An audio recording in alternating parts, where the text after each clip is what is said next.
Guys, let's talk damp proofing, let's talk vapor barriers, let's talk off-gassing, and some of the things that just aren't in the code in the Philippines. Oh, get some much needed sun here. Okay, electrical code. They don't include that you should be running what we call here Lumex style, which is both conductors are in a jacket to reduce the magnetic field. And there's a reason why we do it in Western countries. A lot of this stuff isn't because of immediate health issues. A lot of it has to do with prolonged. Of course, it doesn't exist in the Philippine code. They run two separate conductors often, more often than it should. Probably even done in hospitals. Anyway, if you ever test your home in your Western country, you can pick up the magnetic field near, and the electric field, near your junction boxes. But where the wire runs through the wall, like say behind the headboard, you can't pick it up there. Years ago, there was a, what do they call it? Not proof, but the statistics were too high with childhood leukemia and high tension lines. And so, you know, this stuff evolves, but then we put it in the code to make sure, and our local power authority here suggested don't have your clock radios beside your bed because it's got a coil in there. Now, the other example is years ago when I was a young buck and I was working in the Cablevision company. I came across a house that had been built. It was on a crawl space, you know, one of these little 4-foot crawl spaces, and they had jackhammered the whole basement out and cut the Cablevision wire, which was just a skim coat of concrete, guys. The idea was that that was supposed to stop any gassing coming through the floor from whatever source it might be, guys. I mean, you think about it, there's, you know, natural gas leaching, there's all sorts of things that gas through the planet, right? And so anyway, they had to put the vapor barrier in and cup it against the building, and they had to dig down to the bottom of the footing on the edges, and they had to do a whole bunch of stuff there to help this problem. And then the guy put a full slab in and called us back later because that was going to be their 1,000 square foot playroom for the kids. Once the word got out, that happened more than a few times.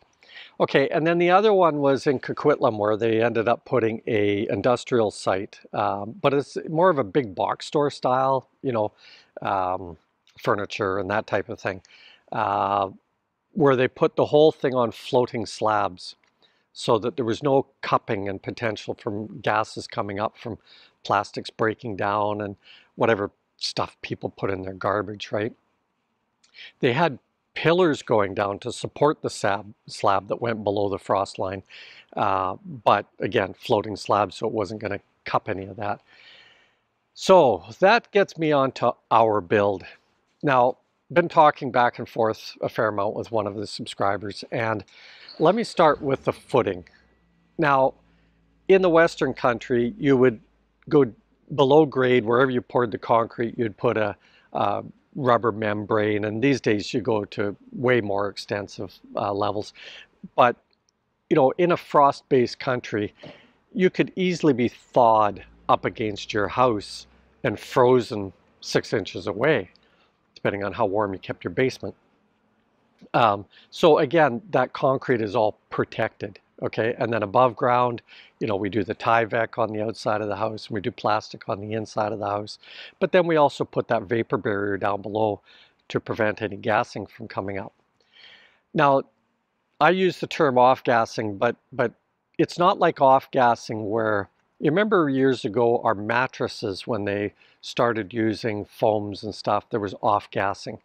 And it became a health issue, so they had to correct it, and mattresses are now made without, you know, this gassing going on.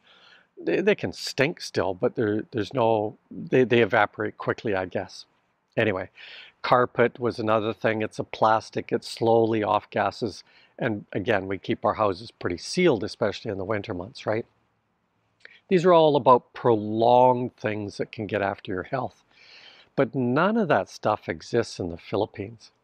Now, on our AAC and on our footing areas and our pillars, we did use a sealant, a concrete sealant, with mixed in a little bit of concrete in some spots to add, color texture, and apparently it helps bind the concrete a little bit better as well as the paint. But we didn't do anything below grade.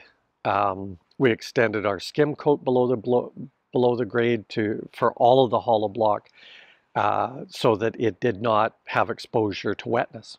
Okay. But I'll be damned. I mean, I did a lot of searching. We tried to find product that we could put in our Bilic Biam boxes, and then I did find sheeting after we had sent all those boxes in big enough square sheeting that we could just unfold the whole thing and go. But all I was able to find initially was rolls. It is convenient to have a roll, but nothing fit in the Bilic Biam box.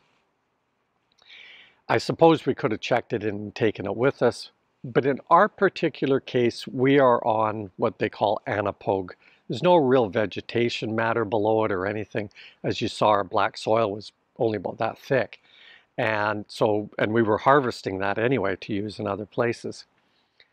So, we did seal the outside of the house from a concrete standpoint and an AAC standpoint, but we didn't vapor barrier, not like we do here.